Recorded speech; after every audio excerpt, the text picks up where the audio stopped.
നമസ്കാരം. 1995 മോട്ടറോള എന്ന് പറയുന്ന മൊബൈൽ ഫോണിൻ്റെ ബാറ്ററികൾ നിർമ്മിച്ചുകൊണ്ട് മാർക്കറ്റിലേക്ക് കടന്നു വന്ന ഒരു വാഹന നിർമ്മാണ കമ്പനിയാണ് BYD, ബിൽഡ് യുവർ ഡ്രീംസ്. ഇന്ന് BYDക്കുള്ളൊരു പ്രസക്തി എന്ന് പറയുന്നത് ഇതൊരു ചൈനീസ് കമ്പനിയാണ് എന്ന് പറഞ്ഞ് ഇതിനെ മാറ്റി നിർത്താൻ കഴിയില്ല. കാരണം ടെസ്ലയ്ക്ക് വരെ ഏറ്റവും വലിയ ഭീഷണിയായിട്ട് നിൽക്കുന്നത് ഇന്ന് BYD ആണ്. പല വാഹന നിർമ്മാതാക്കളുടെയും വാഹനത്തിൽ അവരുപയോഗിക്കുന്ന ബാറ്ററി എന്ന് പറയുന്നത് BYDയുടെ ബാറ്ററി തന്നെയാണ്. BYDയുടെ ബാറ്ററിയുടെ പ്രത്യേകത എന്ന് പറയുന്നത് ഒരു പടി കൂടി അഡ്വാൻസ്ഡ് ആയിട്ടുള്ള, ശരിക്കും പറഞ്ഞിട്ടുണ്ടെങ്കിൽ ഈ ഒരു ബാറ്ററിക്ക് സേഫ്റ്റി എന്ന് പറയുന്നത് ഒരു പടി മുകളിൽ നിൽക്കുന്നു. അതുമാത്രമല്ല, റേഞ്ച് എന്ന് പറയുന്നത് ആക്ച്വൽ റേഞ്ചും ക്ലെയിം ചെയ്യുന്ന റേഞ്ചും തമ്മിൽ, അല്ലെങ്കിൽ ട്രൂ റേഞ്ച് എന്ന് പറയുന്നത് ക്ലെയിം റേഞ്ചിനോട് ഏകദേശം 95% അടുത്ത് നിൽക്കുന്നു എന്നുള്ളതാണ്. ഏറ്റവും കൂടുതൽ എനർജി ഡെൻസിറ്റി നിലനിർത്തുന്ന ബാറ്ററി പാക്കുകളാണ് BYDയുടേത്. അപ്പോൾ ഇന്നത്തെ വീഡിയോയിലൂടെ നമ്മൾ ഡിസ്കസ് ചെയ്യാൻ പോകുന്നത് BYDയുടെ സീഗൾ എന്ന് പറയുന്ന കോമ്പാക്റ്റ് ആയിട്ടുള്ള ഒരു ഹാച്ച് ബാക്ക് വാഹനത്തെക്കുറിച്ചിട്ടാണ്. ഈ ഒരു വാഹനം ഇന്ത്യൻ മാർക്കറ്റിലേക്ക് വരുമോ? കാരണം ഒരു 9 ലക്ഷം രൂപയാണ് ഇന്ത്യൻ മണിയിലേക്ക് കൺവേർട്ട് ചെയ്യുമ്പോഴത്തേക്കും വേൾഡിൽ ഗ്ലോബലി ഈ ഒരു വാഹനം വിൽക്കുമ്പോൾ അതിൻ്റെ വില വരുന്നത്. തീർച്ചയായിട്ടും ഇപ്പോൾ BYD ഇന്ത്യയിൽ ഹൈദരാബാദിൽ 3 സ്ഥലങ്ങളിൽ അവരുടെ പ്ലാന്റ് നിർമ്മിക്കാനുള്ള പദ്ധതിയിലാണ്. തീർച്ചയായിട്ടും BYD ഇന്ത്യയിൽ പ്ലാന്റ് നിർമ്മിക്കുകയാണെന്നുണ്ടെങ്കിൽ തദ്ദേശീയമായിട്ട് വാഹനങ്ങൾ നിർമ്മിക്കുമ്പോൾ കിട്ടുന്ന അഡ്വാൻസ്ഡ് ആയിട്ടുള്ള ടെക്നോളജി മാത്രമല്ല, ഈ പറയുന്ന ടാക്സിൻ്റെ ബെനിഫിറ്റും ഈ കാര്യങ്ങളെല്ലാം കൂടെ വരുമ്പോഴത്തേക്കും വളരെ കുറഞ്ഞ ചിലവിൽ, അതായത് വാഹനങ്ങൾ നിർമ്മിക്കാനുള്ള ചിലവ് താരതമ്യേന കുറയുകയും അതുമാത്രമല്ല ടാക്സ് ബെനിഫിറ്റ് കിട്ടുകയും ചെയ്യുമ്പോൾ തീർച്ചയായിട്ടും അഫോർഡബിൾ റേഞ്ചിലേക്ക് ബ്ലേഡ് ബാറ്ററി ടെക്നോളജിയിൽ ഇത്തരത്തിലുള്ള വാഹനങ്ങൾ വരികയും അത് തീർച്ചയായിട്ടും ഇപ്പോൾ അഫോർഡബിൾ റേറ്റിൽ വിൽക്കുന്ന വാഹനങ്ങൾക്ക് ഒരുപാട് ന്യൂനതകളുണ്ട്. അതുകൊണ്ട് തന്നെ ഇലക്ട്രിക് കാർ എടുക്കുന്ന ആളുകൾ തീർച്ചയായിട്ടും അത്തരം ന്യൂനതകൾ വരും എന്ന് അറിഞ്ഞുകൊണ്ട് തന്നെയാണ് ഇത്തരം കാറുകൾ എടുക്കുന്നത്. എന്നാൽ പ്യുവർ ആയിട്ടുള്ള ഒരു ലാർജ് സ്കെയിലിൽ ഇലക്ട്രിക് കാറുകൾ നിർമ്മിക്കുന്ന BYDയെ പോലുള്ള ഒരു വാഹന നിർമ്മാതാവിൻ്റെ സീഗൾ എന്ന് പറയുന്ന അഫോർഡബിൾ റേഞ്ചിൽ വരാൻ പോകുന്ന ഒരു വാഹനം ഇന്ത്യൻ മാർക്കറ്റിലേക്ക് വരുമോ? ഇതാണൊരു വലിയ ക്വസ്റ്റ്യൻ. എൻജിൻ ബേയുടെ മറ്റൊരു വ്ളോഗിലേക്ക് ഏവർക്കും ഹാർദമായ സ്വാഗതം. നമ്മുടെ വ്ളോഗും നമ്മുടെ കോണ്ടൻറ്റൊക്കെ നിങ്ങൾക്ക് ഇഷ്ടപ്പെടുന്നുണ്ടെങ്കിൽ തീർച്ചയായിട്ടും നമ്മുടെ ചാനലിൽ ഒന്ന് സപ്പോർട്ട് ചെയ്യുക, സബ്സ്ക്രൈബ് ചെയ്യുക, മാക്സിമം ലൈക്ക് ചെയ്യുക, ഷെയർ ചെയ്യുക, കമൻറ്റ് ചെയ്യുക. ആദ്യമേ തന്നെ പറയട്ടെ, BYDയുടെ സീഗൾ എന്ന് പറയുന്ന വാഹനം അതേപടി ഇന്ത്യൻ മാർക്കറ്റിലേക്ക് വരാനുള്ള സാധ്യത വളരെ വളരെ കുറവാണ്. തീർച്ചയായിട്ടും നമ്മൾ മനസ്സിലാക്കേണ്ട ഒരു കാര്യം, ഇന്ത്യ എന്ന് പറഞ്ഞിട്ടുണ്ടെങ്കിൽ അതിൻ്റെ സാഹചര്യം വ്യത്യസ്തമാണ്.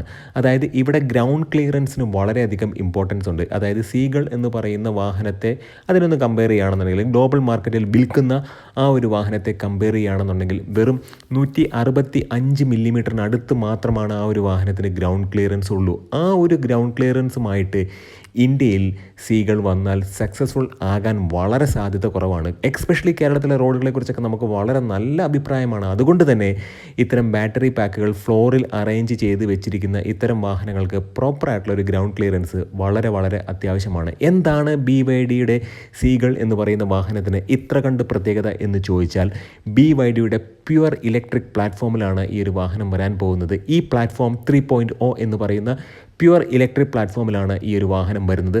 അതുമാത്രമല്ല, പെർമനൻറ്റ് സിങ്ക്രണൈസ് മാഗ്നറ്റ് മോട്ടോർ, ആ ഒരു ടൈപ്പിലുള്ള മാഗ്നറ്റിക് മോട്ടോർ, അതാണ് ഈ ഒരു വാഹനത്തിലേക്ക് വരുന്നത്. നമ്മൾ നോക്കുകയാണെന്നുണ്ടെങ്കിൽ ഇവർ ക്ലെയിം ചെയ്യുന്നത് ഇപ്പോൾ ഒരു 35 kWh ബാറ്ററി പാക്ക് ഉണ്ട്. അത് മാത്രമല്ല 30 kWh ബാറ്ററി പാക്ക് ഉണ്ട്. അപ്പോൾ 30 kWh ബാറ്ററി പാക്കുള്ള മോഡലുകളാണ് ഇന്തോനേഷ്യ, ഫിലിപ്പീൻസ്, അത് മാത്രമല്ല ചൈനയിലൊക്കെ വിൽക്കുന്നത്. ഗ്ലോബലി തന്നെ ഈ ഒരു വാഹനം ഒരുപാട് രാജ്യങ്ങളിലേക്ക് വിൽക്കുന്നുണ്ട്. അപ്പോൾ 30 kWh ബാറ്ററി പാക്ക് അവർ ക്ലെയിം ചെയ്യുന്ന റേഞ്ച് എന്ന് പറയുന്നത് 300 കിലോമീറ്ററാണ്. Would you believe 270 kilometre actually true range ആയിട്ട് ഇത് ഉപയോഗിക്കുന്ന ഉപഭോക്താക്കൾക്ക് തീർച്ചയായിട്ടും ലഭിക്കുന്നുണ്ട്. പിന്നെ ഈ ഒരു വാഹനത്തെ നമ്മളൊന്ന് ഡിസൈൻ ലാംഗ്വേജ് നോക്കിക്കാണുന്നുണ്ടെങ്കിൽ pure aerodynamic proportionate meet ചെയ്യത്തക്ക രീതിയിലുള്ള ഒരു ഡിസൈൻ ലാംഗ്വേജ് ആണ്. നമുക്ക് നോക്കുകയാണെന്നുണ്ടെങ്കിൽ ഈ ഒരു വാഹനത്തിൻ്റെ ഫ്രണ്ട് കാണുമ്പോഴേ അറിയാം ഇത് യഥാർത്ഥത്തിൽ പണ്ട് ഒരുപാട് കാലങ്ങൾക്ക് മുമ്പ് ഇന്ത്യൻ മാർക്കറ്റിലൊക്കെ ഒരുപാട് കണ്ടിട്ടുള്ളൊരു വാഹനം, അല്ലെങ്കിൽ വിദേശ രാജ്യങ്ങളിലും UAE-യിലൊക്കെ നമ്മൾ കണ്ടിട്ടുള്ള ടൊയോട്ടയുടെ പ്രൈസ് എന്ന് പറയുന്ന വാഹനത്തിൻ്റെ ഫ്രണ്ട് ഡിസൈനുമായിട്ട് കുറച്ച് സാമ്യതകളൊക്കെ ഉണ്ട്. എന്നാൽ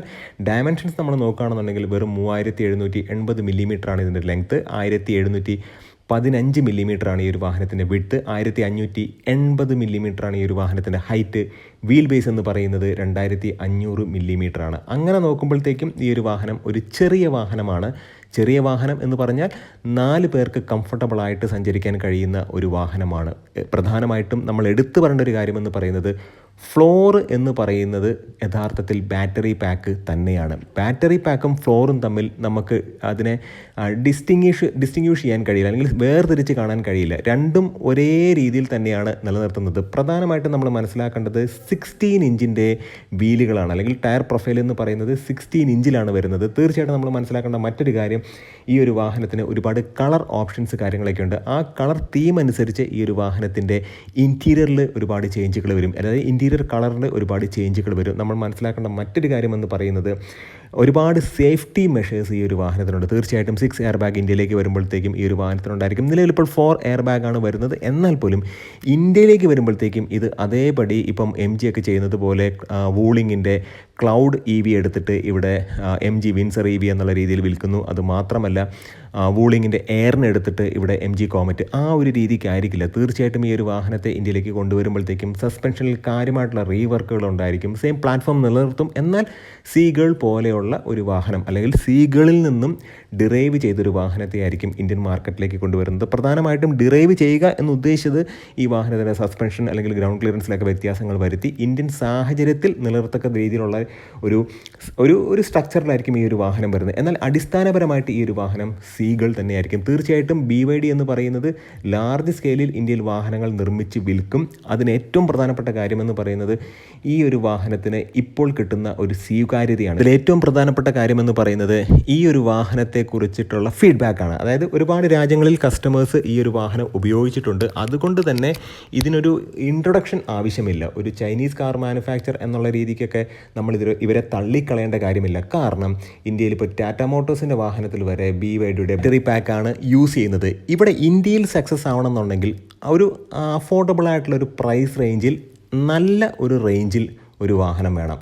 ഫീച്ചറുകൾ എന്ന് പറയുന്നത് ഇന്ത്യക്കാർക്ക് ഈ ഒരു സെഗ്മെൻറ്റിൽ, അല്ലെങ്കിൽ അഫോർഡബിൾ സെഗ്മെൻറ്റിൽ ഒരുപാട് ഫീച്ചറുകൾ ആവശ്യമില്ല. തീർച്ചയായിട്ടും ഈ ഒരു വാഹനത്തിലേക്ക് നോക്കുകയാണെന്നുണ്ടെങ്കിൽ അപ്പ് മാർക്കറ്റ് ആയിട്ടുള്ള ഒരുപാട് ഫീച്ചേഴ്സ് ഉണ്ട്. 10.1 ഇഞ്ചിൻ്റെ ഒരു tablet kind of infotainment system ഉണ്ട്. അതിനെ നമുക്ക് 1 ടച്ചിൽ പോർട്രേറ്റും ആക്കാം, ലാൻഡ്സ്കേപ്പും ആക്കാം. അതുമാത്രമല്ല ഇൻസ്ട്രുമെൻറ്റ് ക്ലസ്റ്ററും ശരിക്കും ഫുള്ളി ഡിജിറ്റലാണ്. പിന്നെ ആസ് യൂഷ്വൽ ചൈനീസ് കാർ നിർമ്മാതാക്കളിൽ കാണുന്ന, അല്ലെങ്കിൽ അത്തരം വാഹനങ്ങളിലൊക്കെ കാണുന്ന ഒരു സ്വഭാവ രീതി എന്നുള്ള രീതിക്ക് ഒരുപാട് ഡിഫറൻ്റ് ആയിട്ടുള്ള ടോഗിൾ കൈൻഡ് ഓഫ് സ്വിച്ച് കാര്യങ്ങളൊക്കെ വരും. അതുമാത്രമല്ല ഇൻറ്റീരിയറിലെ പാറ്റേൺ എന്ന് പറയുന്നത്, അല്ലെങ്കിൽ ഫാബ്രിക്കിൻ്റെ ക്വാളിറ്റി പാറ്റേൺ ഒക്കെ പറയുന്നത് ഈ ഒരു വാഹനത്തിൻ്റെ കളറിനനുസരിച്ച് ആ തീം ഡിഫറൻ്റ് ആയിരിക്കും. എന്നാൽ പോലും ഇതൊരു വലിയൊരു ഒരു മികച്ച ഒരു ക്വാളിറ്റി ഉള്ളെങ്കിൽ ബിൽഡ് ക്വാളിറ്റി ഉള്ളൊരു വാഹനം എന്നൊന്നും അവകാശപ്പെടാനില്ല. എന്നാൽ പോലും ഈ ബ്ലേഡ് ബാറ്ററി ടെക്നോളജിയും, അതുമാത്രമല്ല ഈ ഒരു വാഹനത്തിൻ്റെ മോട്ടറിലേക്ക് നമ്മൾ നോക്കുകയാണെന്നുണ്ടെങ്കിൽ 75 bhp പവറും 135 Nm ടോർക്കും തീർച്ചയായിട്ടും ഉണ്ട്. അങ്ങനെ നോക്കുമ്പോഴത്തേക്കും നമ്മുടെ നിലവിലുള്ള K സീരീസ് എഞ്ചിനൊക്കെ, അല്ലെങ്കിൽ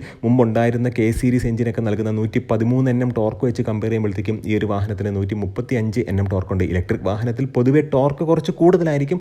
അത് പ്രധാനമായിട്ടും നമ്മൾ മനസ്സിലാക്കേണ്ട ഒരു കാര്യം തന്നെയാണ്. എന്നാൽ പോലും നിലവിൽ ഇപ്പോഴത്തെ സാഹചര്യത്തിൽ BYDയുടെ സീഗൾ ഇന്ത്യയിലേക്ക് വരുമോ എന്ന് ചോദിച്ചാൽ, ഇന്ത്യൻ സാഹചര്യത്തിൽ തീർച്ചയായിട്ടും അത്തരമൊരു വാഹനത്തിന് പ്രസക്തിയുണ്ട്. അതുകൊണ്ട് തന്നെ സീഗൾ എന്ന് പറയുന്ന വാഹനത്തെ ഡിറൈവ് ചെയ്ത്, അല്ലെങ്കിൽ അതിൽ നിന്നും, ആ പ്ലാറ്റ്ഫോമിൽ നിന്നും, അല്ലെങ്കിൽ ആ ഒരു വാഹനത്തിൽ നിന്നും ഇൻസ്പയർഡ് ആയിട്ട് ഇന്ത്യക്ക് വേണ്ടി അത്തരത്തിലൊരു വാഹനത്തെ കൊണ്ടുവരാനായിട്ട് തീർച്ചയായിട്ടും BYD മടിക്കില്ല എന്നുള്ളതാണ് എൻ്റെ ഒരു പേഴ്സണൽ വിശ്വാസം. 9 ലക്ഷം രൂപ എന്ന് പറഞ്ഞിട്ടുണ്ടെങ്കിൽ തീർച്ചയായിട്ടും ഇന്ത്യയിലേക്ക് വരുമ്പോഴത്തേക്കും അറൗണ്ട് ഒരു 11 ലാഖിലേക്ക് ഈ ഒരു വാഹനം വരും. തീർച്ചയാണ് ആ ഒരു പ്രൈസ് എന്ന് പറയുന്നത് നമുക്കിപ്പോൾ കൺഫേം ചെയ്യാൻ കഴിയില്ല, ഇതൊരു പ്രതീക്ഷ മാത്രമാണ്. തീർച്ചയായിട്ടും അങ്ങനെ ഒരു വാഹനം വന്നാൽ ഈ റേഞ്ച് ആങ്സൈറ്റി ഒഴിവാക്കി, അത് മാത്രമല്ല പ്രോപ്പറായിട്ട് നല്ല സർവീസ് നൽകുകയാണെന്നുണ്ടെങ്കിൽ, പിന്നെ BYD ആണ്, അത് ഒരുപാട് കാലമായിട്ട് ഗ്ലോബലി യൂസ് ചെയ്യുന്നൊരു വാഹനമായതുകൊണ്ട് തന്നെ അതിൻ്റെ തെറ്റ് കുറ്റങ്ങളൊക്കെ കൃത്യമായിട്ട് മനസ്സിലാക്കിയിട്ടായിരിക്കും ഈ ഒരു വാഹന നിർമ്മാതാവ് അത്തരത്തിലൊരു വാഹനത്തെ ഇന്ത്യയിലേക്ക് കൊണ്ടുവരിക. അതുകൊണ്ട് തന്നെ പുതിയൊരു വാഹന നിർമ്മാതാവ് ഇലക്ട്രിക്കിലേക്ക് ഫസ്റ്റായിട്ട് ചുവട് വെച്ച് വരുന്നത് പോലെയല്ല BYD. തീർച്ചയായിട്ടും ഈ ഒരു വ്ളോഗ് ഇഷ്ടപ്പെട്ടു എന്ന് വിചാരിക്കുന്നു. നല്ല കോണ്ടന്റുകളായിട്ട് നമുക്ക് വീണ്ടും കാണാം. നിങ്ങളുടെ സ്നേഹത്തിനും സപ്പോർട്ടിനും ഒരിക്കൽ കൂടെ നന്ദി. BYD ഒരു അഫോർഡബിൾ റേഞ്ചിലുള്ള ഇലക്ട്രിക് കാറുമായിട്ട്, നല്ല റേഞ്ച് കിട്ടുന്ന ഒരു ഇലക്ട്രിക് കാറുമായിട്ട് ഇന്ത്യൻ മാർക്കറ്റിലേക്ക് വരട്ടെ എന്ന് ആശംസിക്കുന്നു. നന്ദി, നമസ്കാരം.